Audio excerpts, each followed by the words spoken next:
You are listening to KC Sports Network, the #1 podcast network for today's Kansas City sports fans. With former players from your favorite teams, informed perspectives, and former insiders, this is the place for you. You can find us wherever you listen to podcasts or on our YouTube channel, all over social media, or our morning newsletter, KCSN Daily, dedicated to your Kansas City Chiefs. KC Sports Network is proudly presented by Emprise Bank, your partner in possible.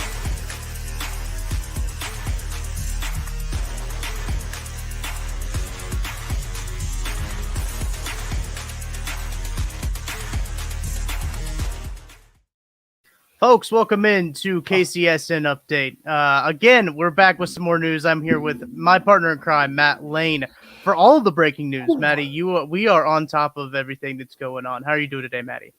I mean, I'm good. We got this. We got, 15 minutes, 13 minutes here before free agency technically starts, before the new league year starts. It's coming up, and the Chiefs, just slip one more. The Chiefs don't even really do anything. Just the JuJu Smith-Schuster slips one more in there on us. So I'm excited to talk about it. It's some fun stuff on what it could lead to, I think, for the Chiefs going forward. Yeah. As you can tell by the title of this YouTube video, this live video that you're watching, this podcast that you're listening to after the fact, JuJu Smith-Schuster is no longer a Kansas City Chief. Obviously, he was in free agency. It was talked about that the Chiefs wanted to bring JuJu Smith-Schuster back. He lands with the New England Patriots. A report came out, I believe, earlier today that the Patriots were poking around JuJu. And he does. He gets his 3-year, $33 million deal, a deal that seems like all wide receivers are getting in this market. Matty, what are your thoughts on the compensation for JuJu? Yeah, it's interesting because all the wide receivers, all the big name wide receivers here have been possession wide receivers, all these underneath possession guys that don't really provide a 3-level threat, that don't necessarily get vertical at all, right? And so you get Jacoby Myers is number 1, 3 for 33. The next up is Alan Lazard. I think his was pretty much 3 for 33 as well. And so we're sitting here waiting for JuJu Smith-Schuster, and I don't think it was a surprise when he came in at 3 for 33. That seems to be exactly what the market is for that type of wide receiver right now. So, it was predictable once we started seeing the other stuff come in. I am surprised it's as low as it has been, though. Yeah, no, I agree with that. If you look at the compensation too, Adam Schefter tweeted this out a little bit ago. Patriots and JuJu Smith-Schuster reached an agreement on a 3-year, $33 million deal with the $22.5 million earned over the first 2 years of the deal. So it's a front loaded in terms of contracts that when you're talking about that. So he'll have about the $11 million going over those first 2. Yeah, and again, makes sense. I mean, especially with his injury history, there's been a lot of injuries through JuJu Smith-Schuster's career. I don't know what's going to come out, if there's going to be anything this offseason, but I mean, we're two games. That's been, 2 months, a month and a half, 2 games removed from him not being able to walk, right? That just happened. That literally was something they just dealt with. So there's some significant injury issues there. I understand why you would want to put most of that money or guarantees up front. You want to make sure you get as much out of that contract or that player as you can if you're an NFL team. It sounds bad.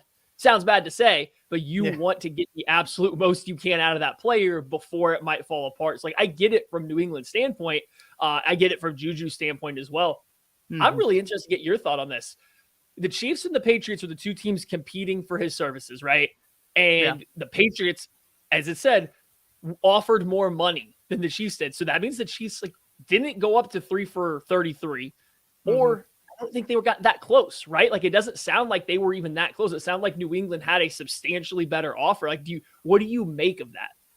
It's interesting that the Chiefs weren't really willing to budge at that point. If they were, I don't know if expecting the discount would be the right deal, or thinking that they could get JuJu maybe not on a 3-year deal, but another maybe 1-year deal. But when JuJu came to Kansas City, we all knew that this was kind of going to be a 1-year prove-it deal, right? I think that's kind of what we all thought that it was going to be. So I'm not necessarily shocked that he chose to go elsewhere. The money makes, I mean, I don't know. We've kind of gone back and forth in our group chats about what the Chiefs can do at wide receiver and what they plan on doing at wide receiver. And that still is an interesting proposition, because I've seen a lot of people in the chat, by the way. Thanks for watching. Drop your thoughts on the move for JuJu and what the Chiefs should do next in the chat. Also hit that like and subscribe button. But a lot of people speculating a trade. A trade coming. DeAndre Hopkins, obviously the big one. Larry Tunsil could be another one, but the Chiefs really do need another wide receiver. So we'll see there. But the compensation is interesting, Matt, as you brought up. The Chiefs not willing to budge very much on the numbers that were reported that they were offering. Yeah, well, here's, I guess, like thinking about just another move. It's interesting. I think the Chiefs are sitting like under $1 million in cap space right now. The new league year is about to start. We haven't heard of a Chris Jones extension. I don't think they can technically go to the Patrick Mahomes bank yet. That doesn't start until later this week, if I'm not mistaken. So like they might not have any money to play with right now. So it's interesting that they somehow had a offer of some form out to JuJu Smith-Schuster. There's got to be another move that would have accompanied that, or they were going to ask him, hey, just sit on your hands for a couple days until we get this done. So that's just going to be interesting to track. The Chiefs might have to be quiet here for the next couple days until they can make some space, because coming up in 10 minutes, they actively cannot add anybody else to this roster after the Charles Omenihu deal, getting their tender placed on Shane Buechele. Like, they don't have the money to go out and make any moves right now unless they do something else. That's also worth noting as we're sitting here waiting around to see if the Chiefs fix wide receiver. I don't think that will be the first move you hear or see from the Chiefs, because they technically can't do it yet. Matt, as you mentioned, the league new year in about 8 minutes. So glad that we're live, ringing in the new year with everybody. Thank you for watching. Do we have to kiss under a ball, like under a big? Is that? Oh no, I think so. No, I think we have to. No, I've been a pioneer of saying that we need to celebrate the league new year like we do New Year's Eve. And I've been doing that on Twitter, celebrating the league new year, asking what your resolutions are for this league new year. Drop them in the chat as we're rolling through this live show, talking about JuJu Smith-Schuster signing a 3-year, $33 million deal with the New England Patriots. JuJu did tweet out, excited for my next chapter in New England. I will give this organization everything I have. Thank you for believing in me. And he also followed that up with a tweet about the Kansas City Chiefs, saying, thank you to Kansas City for giving me the opportunity to come in and contribute to a Super Bowl, the most unforgettable experience of my life. I will always love my teammates, the coaching staff, and the fans for being so great to me. Obviously, good for JuJu for getting the money. Another guy who got money earlier today, Colin Saunders. We have a little video on our YouTube channel here. When you're done watching that, go check out actually Matt Miller and BJ Kissel broke down kind of that signing for the Chiefs, what it means going forward. And they also talk about the defensive edge class in this draft and kind of what it means after the Charles Omenihu signing. So, Matty, we didn't get your thoughts on the Omenihu signing. What are your thoughts on it real quick before we shift our focus back to JuJu and the wide receivers? So actually, if you are a member of the KCS and Substack, make your way over to the Discord channel. I'm going to be doing a film room tonight on Charles Omenihu. So I got a big old video of him already cut up and ready for that. So I'll go through all my Charles Omenihu thoughts for that. The brief synopsis, though, for everybody else. I like the move. I think you're getting a high quality defensive end 3. And I don't specifically mean for the Chiefs. I just mean a defensive end 3 in the grand scheme of things. Like good in a perfect situation. Charles Omenihu is a very, very good, a high end rotational defensive end.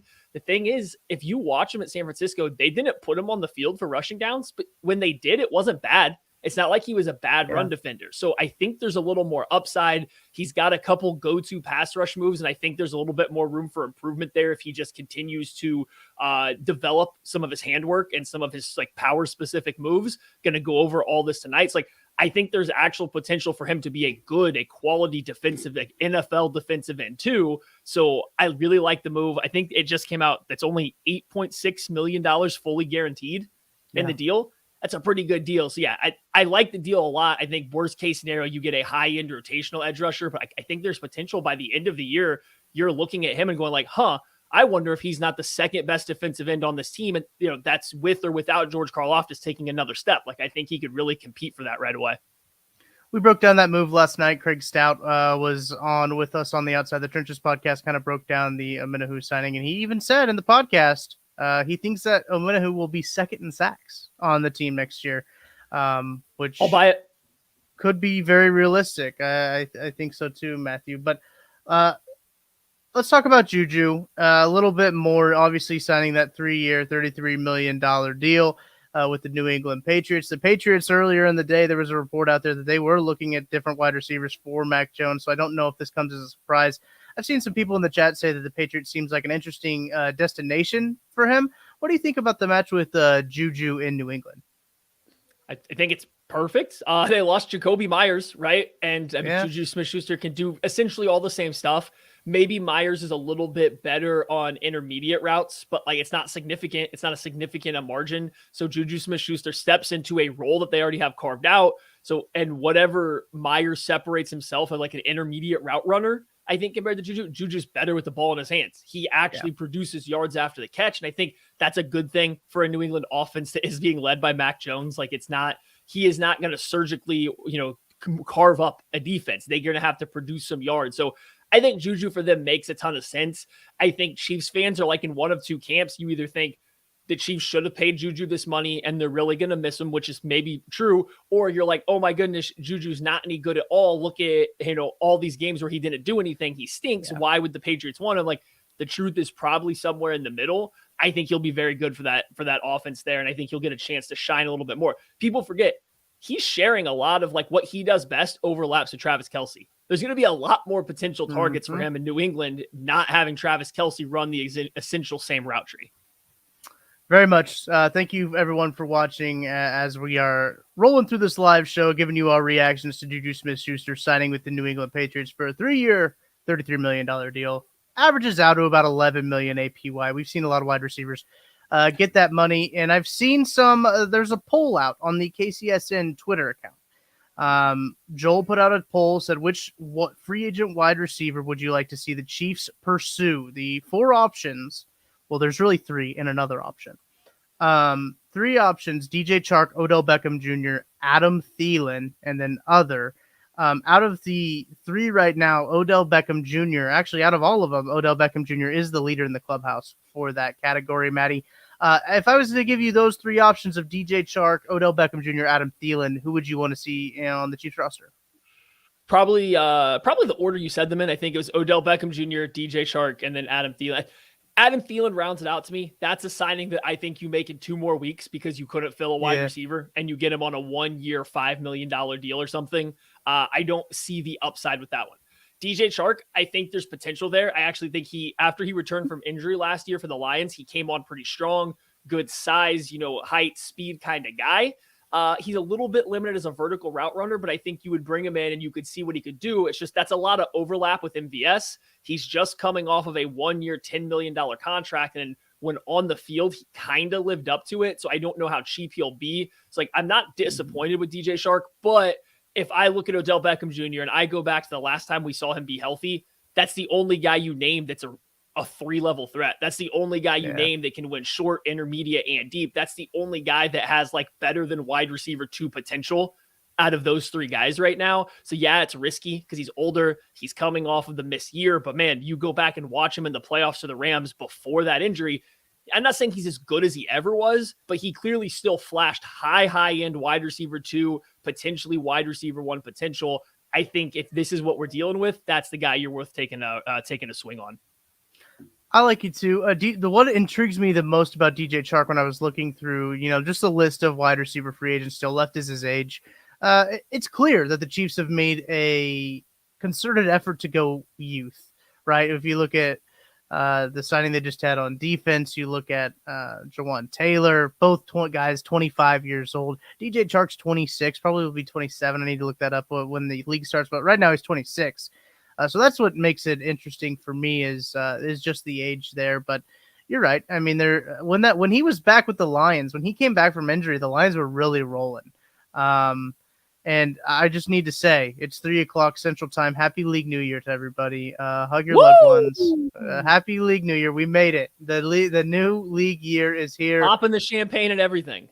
We'll just wait for all of these moves that we already knew of to become actually official now, tweeted out by the Chiefs public account. But yes, very exciting for a lot of stuff going on. Obviously, Colin Saunders signing today. Maddie, you touched on the Shane Buechele. A tender was offered, I believe. I don't know if it was 100% true, like if he's accepted it yet, but yes, a tender has been offered for him. Lots of stuff going on in Chiefs Kingdom, Maddie. So I want to know, what do you think the next move for the Chiefs will be?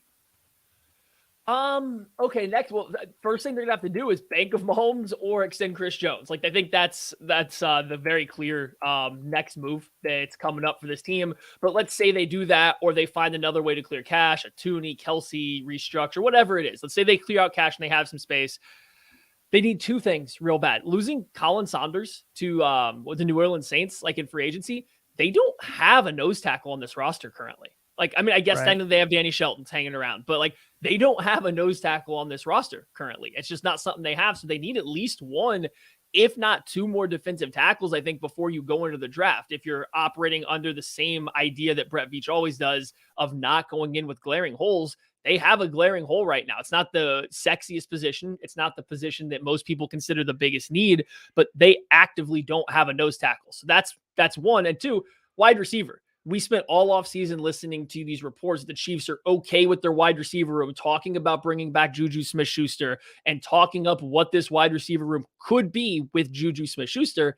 Now they don't have him, right? It's like whether or not you believed those rumors that they loved the room the way it was or not, they now are missing the guy that was wide receiver one of that room, the top guy. You're dealing with MVS, who's kind of proven over his career. He's a high ceiling, low floor kind of receiver. Kadarius Toney, who has struggled throughout his career to play more than 3 games in a row. Sky Moore, a second-year receiver that struggled to find his footing as a rookie. Like, they don't have any reliability at wide receiver. So nose tackle, wide receiver, I think are just like your 1A, 1B still. They need to add somebody to those two rooms right now. I agree. It's going to be very interesting to see how they approach that leading up into the draft, because as we know, we've talked about, I think, literally on every show that Brett Veach doesn't like to go into a draft with glaring holes and glaring needs. So we'll pay close attention to that as the league new year is now here. And all these moves that we have heard will now become official. Very exciting time in Chiefs Kingdom. So actually what we're going to do, Maddie, is we're going to take a quick break and we'll be right back after this.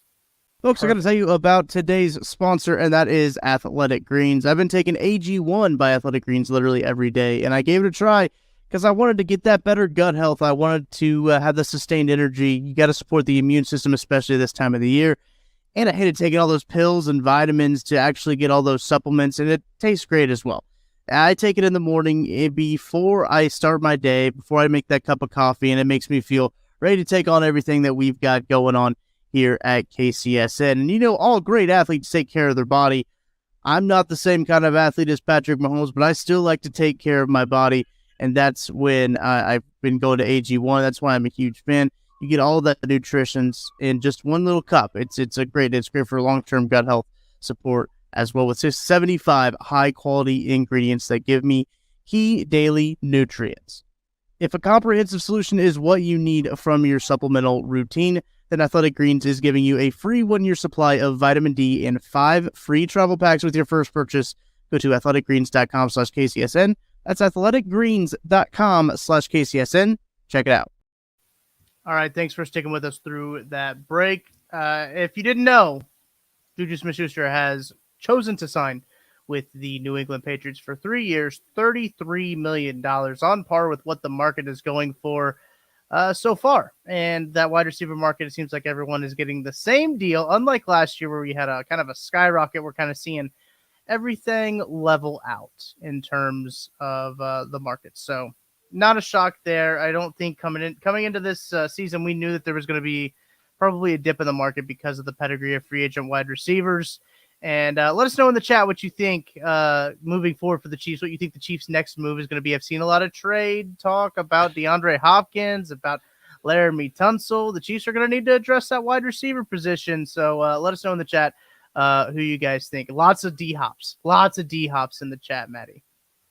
Yeah, I get it, right? Like, I understand. We all want DeAndre Hopkins. Not everybody. Yeah. There's some Chiefs fans that don't, but I think the majority of us would like to have DeAndre Hopkins. And you guys yesterday, when you guys were talking, you guys started talking about wide receivers at the end of your reaction to the Charles Omenihu stuff. You guys talked wide receivers, and you guys talked a lot about the youth movement the Chiefs are going under, which they are. They're adding a bunch of young guys. Here's the thing.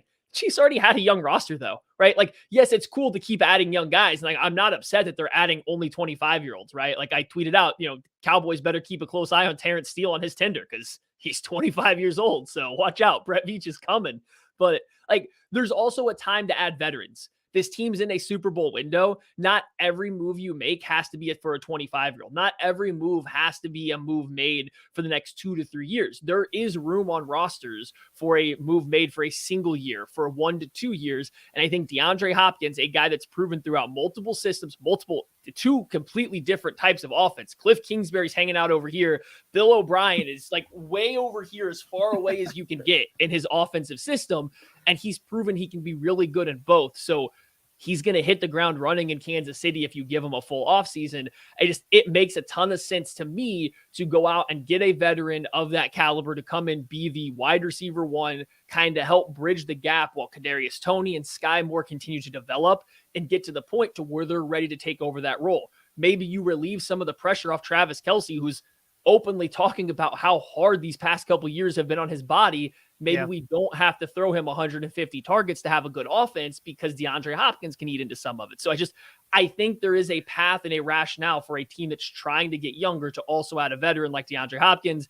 I would be so happy if they made that move. I think it would be like the best offseason any team has had. It's already a good offseason, but it would be incredible if they were able to pull that off without giving up a second round pick.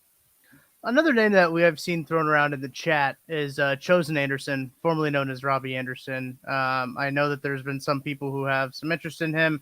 I believe he was released from the Cardinals, if I remember correctly. He wasn't actually in as a free agent. Correct.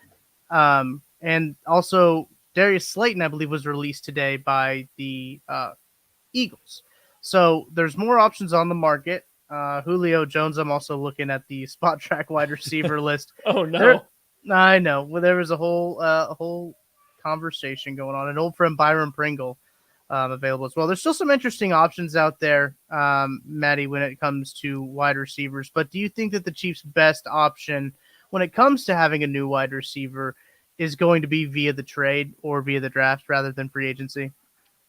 Yeah, I mean, I think so. That's the way I'm leaning, but it's so hard to tell because I love Darius Slayton. I love the concept of adding Darius Slayton to this team. I think he's still young-ish, and while he's mostly just been a vertical wide receiver right now, he flashes the ability to do more than that. I think that's kind of what separates him from this stage of Robbie Anderson for me. I think Robbie Anderson at this point of his career is kind of just a vertical threat.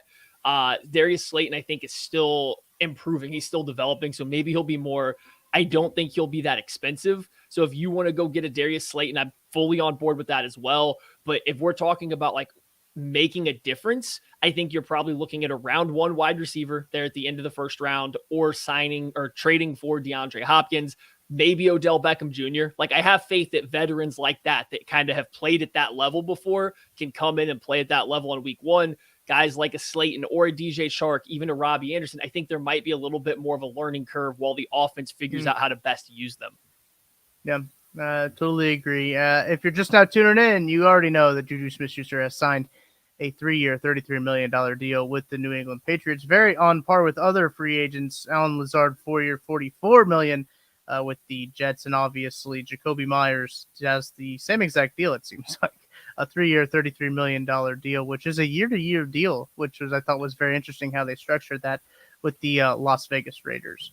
Robert Woods hit 2 for 15, so he's getting a little bit less. So not shocked to see JuJu up there with those names in terms of the money. Maddie, before we let you go, I want to kind of make the rounds on the other news that's happened today. Let's talk a little bit about Colin Saunders as he chose to go to the Saints. 3 years, I believe $14 million is on that contract. It's 3 years, $14 million. Good for Colin. Very happy for him to get that multi-year deal. What are your thoughts on that move, kind of as it pertains to the Chiefs defensive line?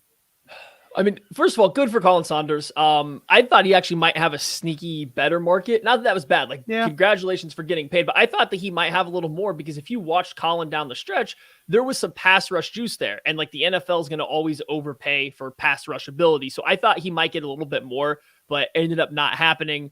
And then I think that puts the Chiefs in an odd spot. Yes, they tendered or signed Tershawn Wharton, so he's coming back, but he is purely like a rotational rusher right now. And that's the same spot that Chris Jones isn't a rotational rusher, but he's already a pass rusher first and foremost. So you only have defensive tackles on this roster that do one thing. You don't even have not just a run stuffer, but you don't even have a big wide body to put out there next to them right now. And Colin Saunders maybe wasn't the best, run plugger, the run stuffer or anything like that, but he was productive in that role. He could fill out snaps there. They do need to find somebody with Derek Nottie no longer under contract right now. Brandon Williams isn't under contract. Yes, both are still available. It's like, I'm just looking around through the defensive tackle market, and I think Sheldon Rankins just got paid like $10.5 million for a year. Some other guys kind of got paid a little bit, but for the most part, there's plenty of run stuffing defensive tackles out left.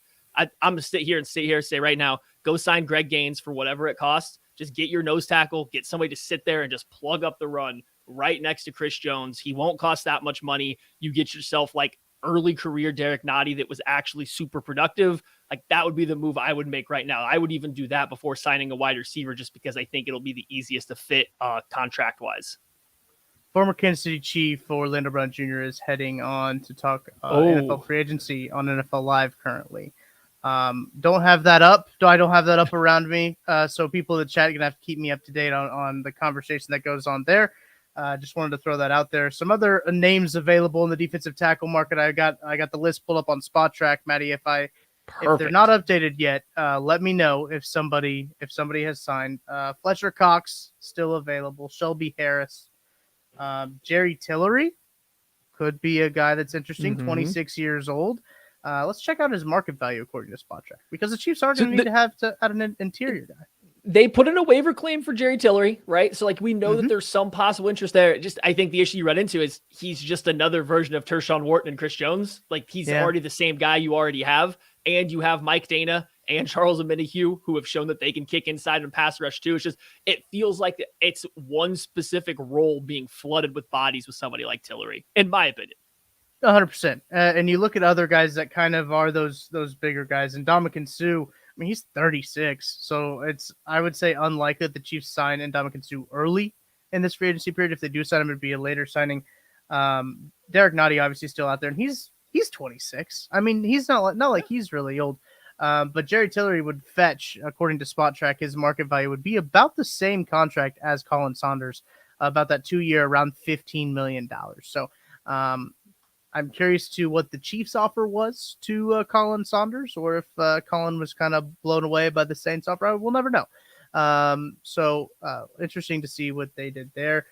Chiefs also, on the defensive side of the ball, made the move for Charles Omenihu. Maddie, before I get you out of here, leave the people with some takes on Charles O. And hey, maybe do a little tease for what you got going on tonight.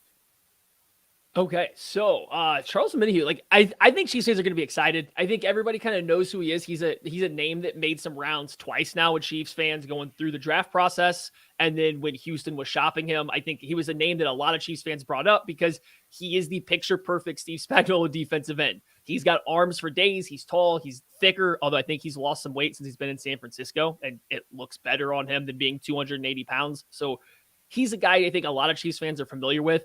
I just got to say, like, whatever San Francisco does in that room is so good because everybody that goes to San Francisco gets so much better. Technically, they become just more explosive. Yeah. They get better technique. Their hands get better, and it translates away. Like, go look at Arden Key this last year for the Jaguars after spending some time in San Francisco. He was substantially better. I expect the same thing from Omenihu, and he was already like top 5 or 7 in pass rush win rate last year. Like, he was already super productive. It's very obvious on film. And the scariest part, and this is really what I want to go over tonight, he's got like 2 go-to pass rush moves, and he flashes some others, but I think there's just some small technical things he can do to work on, let's say, his long arm and to work on his bull rush. And if he can just do these couple things better, all of a sudden this guy now goes from 2 really good pass rush moves to like 4. He becomes a lot harder to block. So like, I'm excited for Charles Omenihu. If you are on the KCS and Discord, make sure you pop in tonight. We would go over it. If you can't, it will be recorded. You'll just have to get to it through Discord. If you're not, hop on over to, kcsn.substack.com and subscribe. And then you can get in the Discord and you can come check it out. Cause I got a lot of Charles Omenihu tape to go through, and we'll do some Jawan Taylor too at the end of it. I did clip out a whole game of his as well. There you go. Link in the description below. link in the description for the podcast platform that you are listening to this on. So, Maddie, thank you for joining me for this episode. But folks, I don't think I'm going to call it quits yet because you guys got a lot of questions and I want to answer a lot of those questions. So we're going to say goodbye to Maddie. I'll stick on. I'll answer some questions for a little bit. Maddie, thank you so much for joining us today. All right. Let me get this fixed here. So we got a good, there we go. Folks, drop your questions in the comment section here below. We'll see if we can get somebody else on with me to hang out here, or I'll just answer your questions and go from there. So I saw a comment here in the chat about Spot Track and kind of the cap tools that fans have at their disposal, comparing both Spot Track and Over the Cap. I know a lot of people like to use Over the Cap. A lot of people like to use Spot Track, but Over the Cap says that the Chiefs have about 6.7, 6.8 in cap space left. Spot Track says about 7.5 a million in cap space. So the Chiefs are going to be looking to maybe make some cap room once this league new year that just started is going to get underway, and hopefully we have a little bit of more news here. This one is from Sugary Special K. Love that name, by the way. What position do you think will draft with 31? Now, it's a very interesting thing that we talked about on the Outside the Trenches podcast, kind of reacting to the Omenihu signing. I'm not sure what the Chiefs are going to do with 31, and I think that's what Brett Veach wants, right? Brett Veach doesn't want you to know what he's going to do, and that makes it a whole lot better, a whole lot easier for the Kansas City Chiefs to kind of have their eye on a guy, but not have a lot of people know what they want to do. Who I want to see the Chiefs pick is, I always want to see Patrick Mahomes get a wide receiver. I always want to see Patrick Mahomes get a new toy, and the best way I heard it put is you got to treat Patrick Mahomes like your kid on Christmas. You got to give him a new toy every year. And if you give him a new toy to play with every year, you're going to keep Patrick Mahomes happy, and you're not going to end up in a situation like Aaron Rodgers is in right now with Green Bay, where he's been disappointed with all of this. So we'll see what the Chiefs end up doing. And though I have a feeling that they're going, this isn't based on any rumors or anything. I just have a feeling Chiefs are going to address that, the wide receiver in prior to the draft. So, because right now that looks like that's the glaring hole that they would go for. That's what anyone would kind of peg them to go for, is for that wide receiver position. Chiefs don't like Brett Veach doesn't like to go into the draft with those huge glaring needs like that. So wide receiver right now, I kind of want to see him trade up. I talked about that on the Outside the Trenches show last night. I think it'd be fun to see them trade up for a wide receiver like a Jalen Hyatt, maybe a Jackson Smith and Jigba, guys like that they could really be could be fun for them. Let's see. I know some people are upset about JuJu Smith-Schuster going, and it seems like the Chiefs didn't want to spend the 3 years, $33 million, or unless they did. It'd be interesting to see why he would choose New England. I think it fits him well. He gets more targets there. I think it makes sense for his play style to go with him. So make sure to drop those comments in there. It looks like here we got some comments kind of about wide receiver market and just the wide receiver room in general. Here's one from Wolf 3000. How much money do you think the Chiefs are willing to spend on a number one wide receiver this offseason? It's I'm not sure. I would love to see the Chiefs make that move for DeAndre Hopkins if they could get him for, I think it's talked about a fourth. The Cardinals have publicly asked for a second round pick. So I don't know if they'll get that at this point. It's going to be up to also DeAndre Hopkins to negotiate with the team. There's a lot of moving pieces in that DeAndre Hopkins trade. So we'll see what kind of goes on there with what's going on with those guys. I'm going to check Twitter here real quick to make sure haven't missed anything. I'm sure you guys would tell me in the chat if I did miss something. But appreciate everyone hopping on and asking their questions, and had Matt Lane on talking about JuJu Smith-Schuster going to the New England Patriots, signing a 3-year, $33 million deal. Averages out to about $11 million per year. About on par with the top guys have garnered in this league. I've seen some tweets about very interesting tweets about Ezekiel Elliott. He's going to be released. I don't think the Chiefs will get anywhere close to a running back of that nature. But so trades are now becoming official. Moves are now becoming official because it's the league new year. About 20 minutes into the new league year, let us know your resolutions in the comment section as well. I want to know your league new year resolutions. Here's a question, maybe a comment here from Mr. Brownstone. Think the Chiefs are trying to avoid converting Mahomes' roster bonus into a signing bonus. Right tackle conversion to left tackle. Very inexpensive wide receiver room right now. Right. I do think that eventually Patrick Mahomes is going to get all that money, right?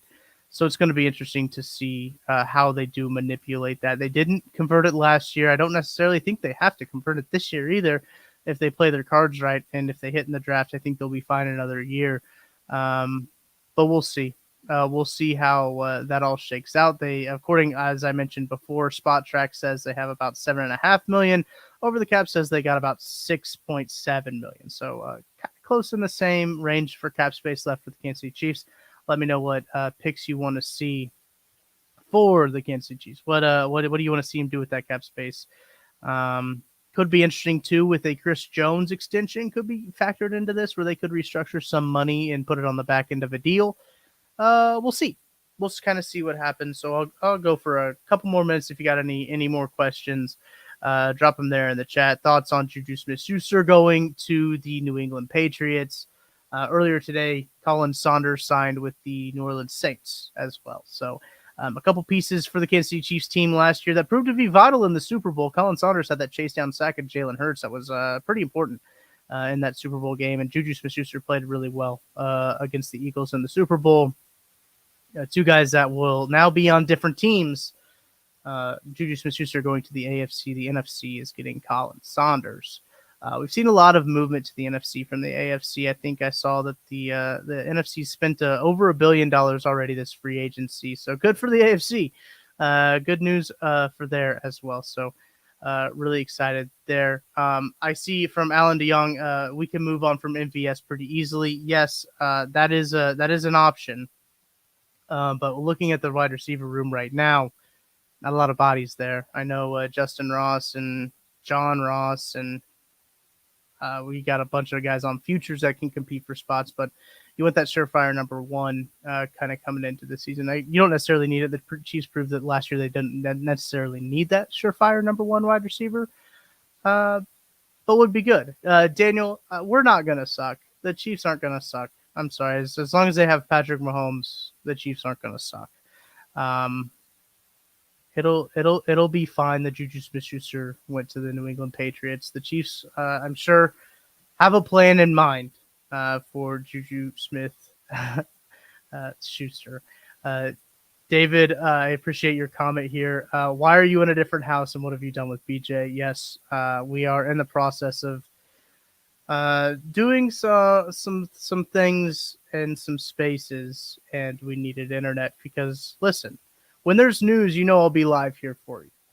So I had to quickly hop on the YouTube lives, and appreciate everyone who's hopped on and joined with us. Appreciate BJ's hospitality, letting him loaning me his setup for a little bit as we go live and talk about this. I've seen a lot of people say Tony is the number one now. I don't know if you want to put that pressure on that guy right away. A guy who has been injury prone. He played in a few games for the Chiefs, got hurt again, and then played in a few more.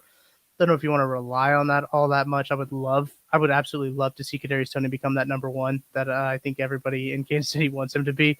But yeah, lots of options still open. We are only 3 days into the free agency window. First official day, the league new year going on right now. So happy New Year to everybody. Make sure to have a great New Year. Hopefully the Chiefs win another Super Bowl. That would be absolutely fantastic. I've seen some comments about Michael Thomas. Michael Thomas did re-sign with the Saints, so he is no longer on the market. And Alan, I'm going to throw this comment up there because I agree with you. Veach is up to something. Something is brewing. He's got a plan. I've seen a lot of people put this in there. In Veach we trust. The Kansas City Chiefs even tweeted it out when they tweeted out their draft picks in Veach we trust. That's kind of the motto going forward here. I'm going to trust Brett Veach with what he has going on. And listen, Adam Thielen would be a fun ad. Odell Beckham would be a fun ad. DJ Chark out there in free agency. We obviously talked about DeAndre Hopkins. Lots of fun options for the Kansas City Chiefs. Still lots of things going on for the Kansas City Chiefs as we head into the league new year. And I appreciate you guys hopping on with me, hanging out for a little bit. Me and Matt Lane. Always a good time with Matty breaking down these moves live at the moment. So appreciate you guys giving us some grace as we get some new news in and get to digest it live on these shows for you. So really appreciate you guys hopping on, staying with us here. And that's going to do it for me. We'll be back live with any more new episodes. Make sure to catch out the KCSN Draft Show with Matt Miller, BJ Kissel. They talk about the edge class after the Charles Omenihu signing and kind of what it looks like. We also have interviews with 3 guys we got to catch up with at the East-West Shrine Bowl. BJ Thompson from Stephen F. Austin, Jose Ramirez from Eastern Michigan, MAC Defensive Player of the Year. If you know college football, you know MAC's a good conference. Lots of good defenses in that conference. And they also sit down with Caleb Murphy from Division II Ferris State. He was a nightmare for my Northwest Missouri State Bearcats. So thank you guys for tuning in. I see all your comments. Thank you. We really appreciate it. Make sure to hit that like button, hit the subscribe button. Go find us on your favorite podcast platform. Go check us out on the Substack, kcsn.substack.com. Subscribe there. Get access to the Discord where Matt Lane's going to be doing some film breakdowns tonight of obviously Charles Omenihu and also a little bit of Jawan Taylor. So thank you guys. I will be back with you as soon as there's more news. You guys know I got you, keeping you up to date. So thank you all. Have a good day.